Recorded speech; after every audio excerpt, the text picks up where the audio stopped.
When we talk about being emotionally intelligent or living an emotionally intelligent life, the axiom comes to mind from Plato that the unexamined life is not worth living. It brings to mind that we can think, we can be self aware, we can change, we can grow. People can examine their life, but I've found that very few people really do that. They don't ponder, they don't really think about what they can do to improve, and they don't really have a game plan.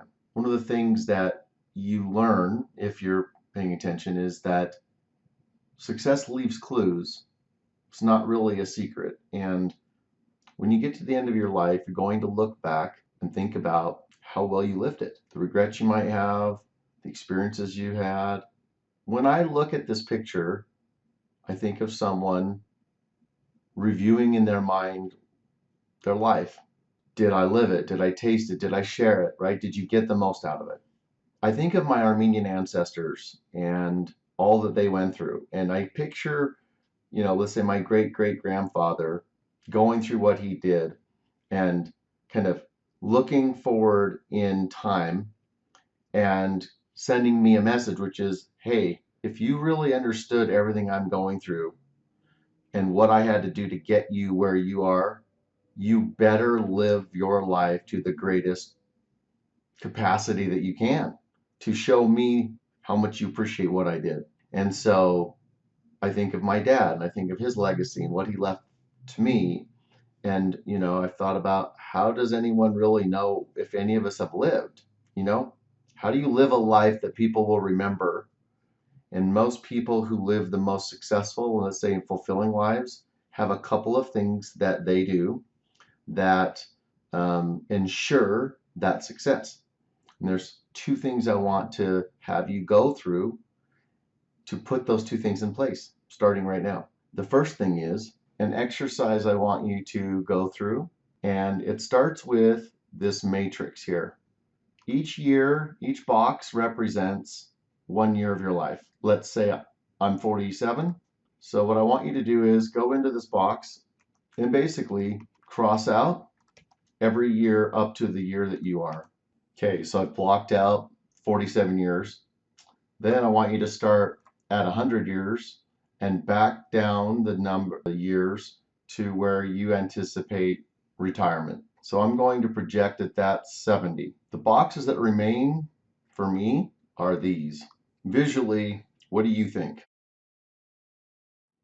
I have that many boxes left to really strategize what I want to do with my life before I get to an age where life will start to lay upon me what I can and can't do, where my own kind of desires and free agency are going to be more limited. So I want you to look at that and think about what that means for you. What level of urgency does it give you to try to get the most out of life?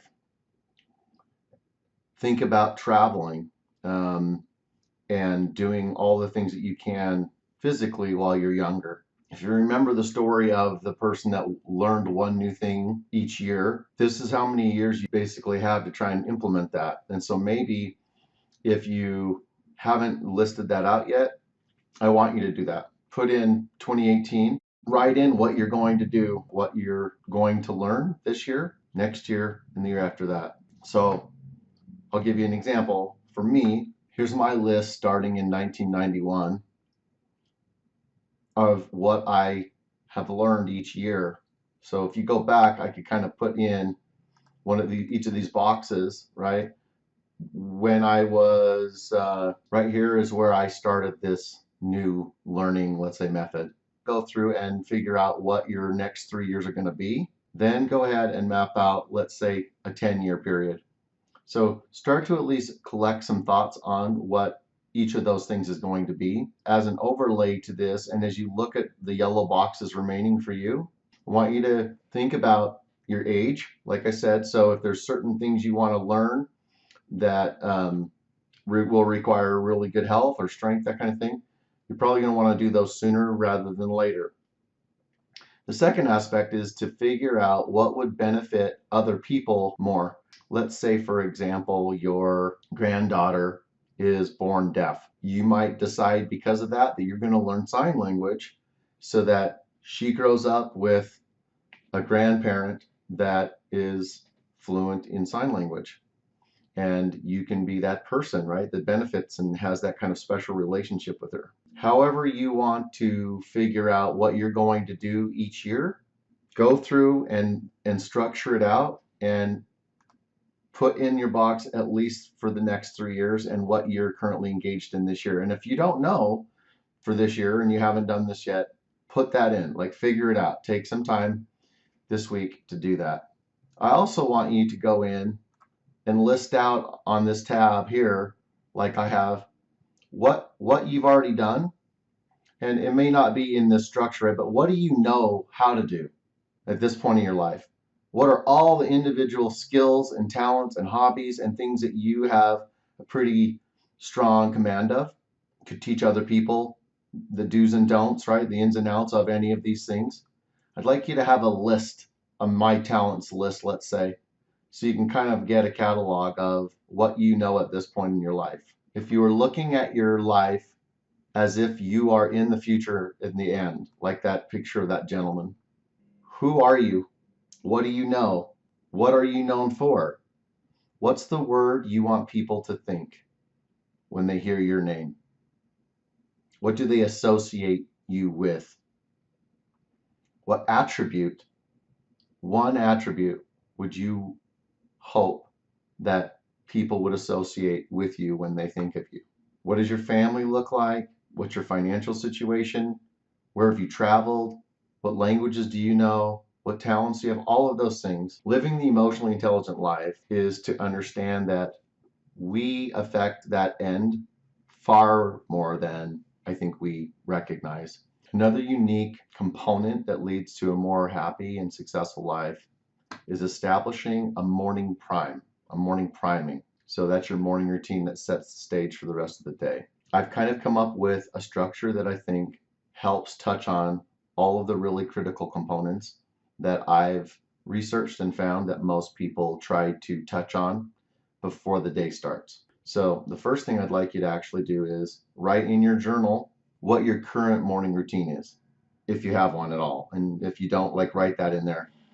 There might be some things that you kind of do, but not really. Put that in, like define what you have if there's a routine at all. Now, here's the routine that I've been following for about 6 months for myself as I applied these same techniques. So the first thing is hydration. So every night I have a bottled water sitting on my bedside. So the first thing I do when I wake up in the morning is I drink that whole thing. So just glug, glug, glug, glug. And then I go and I get my gym bag. Okay, I have that all ready to go. Right when I get into the gym, you touch on the perspiration. Okay, so I like to have a playlist. I like to listen to certain music that really stimulates the energy for the workout to get the most out of it. And I really think that the music is also important to kind of reconnect to some of those things that you love and that make you feel better. Okay, after I'm done with the workout, I go in for meditation, which is basically can just be find a secluded place to generate your thoughts and feelings of gratitude and or prayer, however you want to look at that. For me, it's a prayer, right? But I stop and I think, and there's a steam room there, and I love that. So I go in and I'm usually alone. So I just close my eyes and think about things that I'm really grateful for. And I kind of send out the good vibes and pray for people that are on my mind.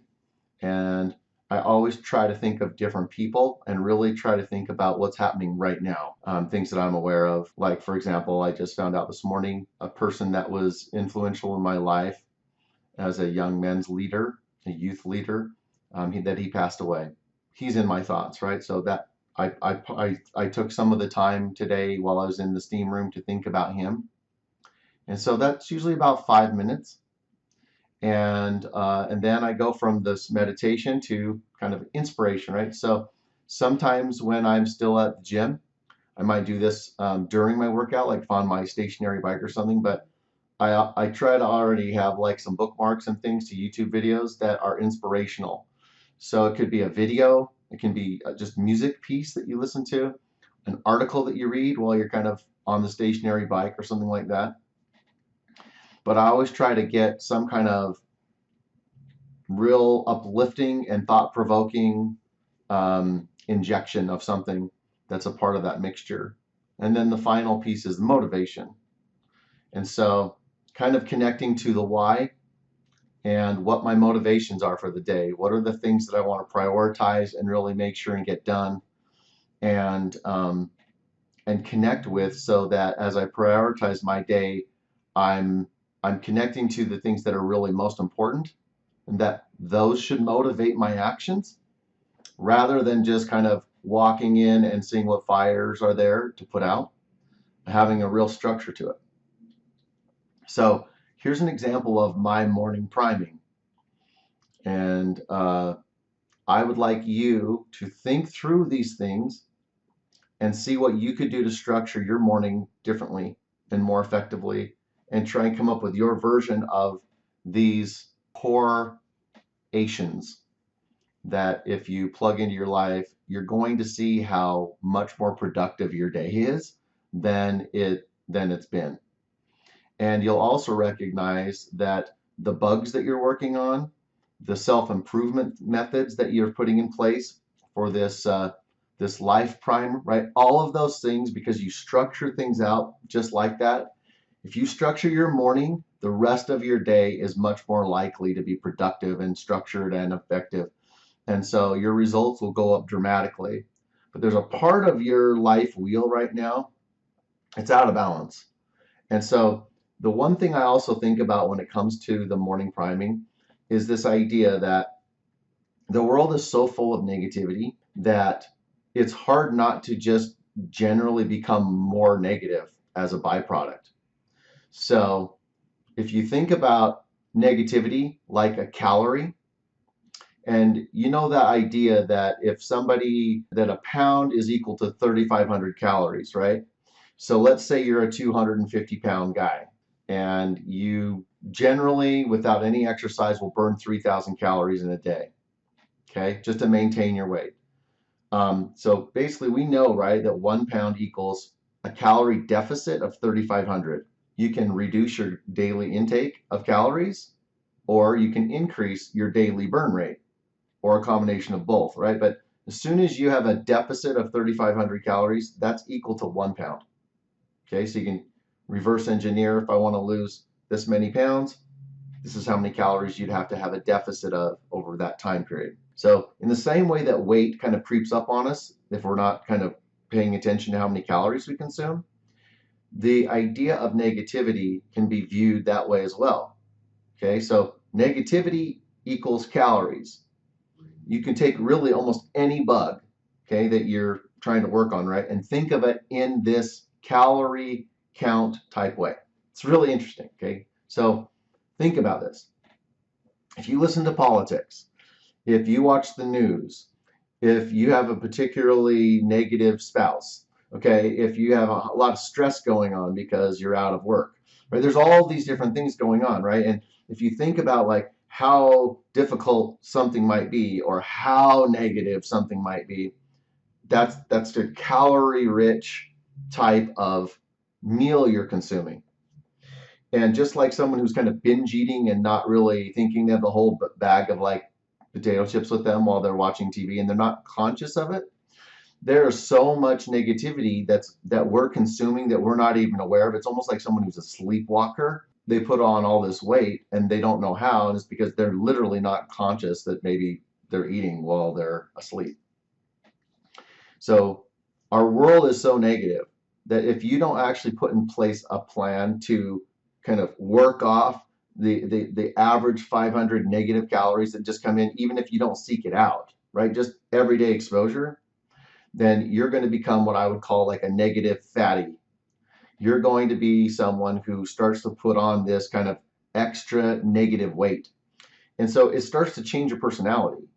Yeah, people start to see you as somebody that's more negative, more defensive, who displays traits that, let's say again, are lower EQ, right? It brings down your EQ the more negative you are. And so most people don't realize this is actually happening to them. And so you have to be conscious of it. But there's a rule, right? We've just discussed the rule. So the rule is to be aware of it and to build in a way to burn those. So in essence, the morning prime, it's literally a way to lose weight, right? That's great. And if that's one of your bugs, super. But in a sense, you can kill two birds with one stone, because the process of thinking positive thoughts, of meditation, of prayer, of getting a workout in, of listening to something motivational, if you make sure that you're doing those workout regimens every day, that's going to counteract the negative calories that you're consuming. Putting in place the morning prime will help you stay positive. So, depending on how much negativity you're consuming, how aggressive you want to be about your change, you're going to have to go beyond the morning prime and do certain things throughout the day to burn more calories throughout the day with other emotionally intelligent exercises or things like that. That's how you do it. That's the model that you can use for almost anything that you need to change. So the last thing I want you to do is to create your morning prime exercises as it relates to your life and what you need, and write those up and journal those as well. Okay, I hope you have fun with this exercise. Thanks, guys.